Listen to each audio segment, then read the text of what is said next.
आणि आता सैफ अली खानच्या हल्ल्याविषयीची अपडेट घेऊयात। एक नवं सीसीटीव्ही फुटेज आता समोर आलेलं आहे। सैफ अली खानवरती ज्या वेळेला हल्ला झाला, हल्लेखोराचं नवं सीसीटीव्ही फुटेज समोर आलेलं आहे।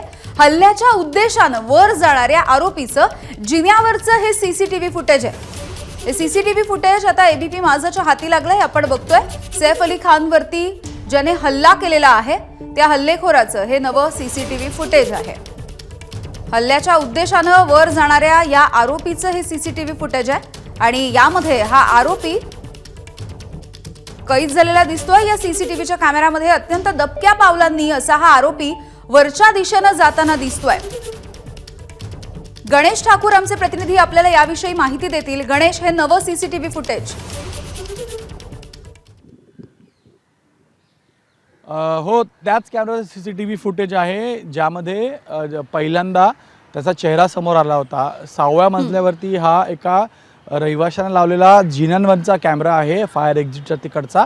आणि ह्या कॅमेऱ्यामध्ये आपण पाहतोय की हा व्यक्ती, जर आपण हे स्क्रीन पाहिले तर यामध्ये टायमिंग दिसतंय 1:37 म्हणजे रात्री 1:37 हा वर जातो आणि नंतर 2:33 खाली येतो।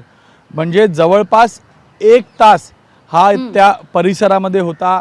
1 तासाच्या आत सगळे घडलं आणि यामुळं या सीसीटीव्हीनं स्पष्ट होतंय ती म्हणजे टाइम फ्रेम। हा जवळपास 1:30 वाजता आला।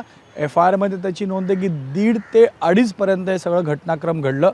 1:30 वाजता हा आत शिरतो, 1:37 6व्या मजल्यावरती असतो आणि जसं मोलकरीणने जबाब दिलेला आहे की 2च्या सुमारास हा त्या घरी पहिल्यांदा दिसला, त्यानंतर 2:30 वाजता बाहेर गेला। म्हणजे अर्धा तास हा घरी होता। मला वाटतं की 1:45च्या आतच हा घरी शिरला असेल, त्याने घर पाहिलं असेल आणि 2 वाजता तिथं पहिल्यांदा मोलकरीणने पाहिलं आणि नंतर 2:30च्या सुमारास हा हल्ला करून तिथून पळून गेला। म्हणून हे फुटेज खूप महत्त्वाचे आहे टाइम फ्रेम, टाईमलाईन दाखवण्यासाठी। 1:30 वाजता हा बिल्डिंगच्या आत शिरतो आणि 2:30 वाजता तिकडून बाहेर पडतो। 2:33चा फुटेजमध्ये आपण पाहिलं की 2:33 तो ह्याच कॅमेऱ्यामध्ये बाहेर पळून जाताना आपल्याला पाहायला मिळतोय। म्हणून 1 तास हा पूर्ण त्या परिसरामध्ये होता। आणि त्यानंतर आता मुंबई पोलीस या अनुषंगाने पूर्ण तपास करत आहे की यामध्ये तो आला कुठून, ज्या गेटमधनं तो आला होता, ज्या बॅक साईडच्या एंट्रीमधनं तो आला, अगदी गणेश, तुम्ही सांगताय त्या पद्धतीने अत्यंत महत्त्वाची अशी ही अपडेट आणि हे सीसीटीव्ही फुटेज असणार आहेत। एबीपी माझा, उघडा डोळे बघा नीट।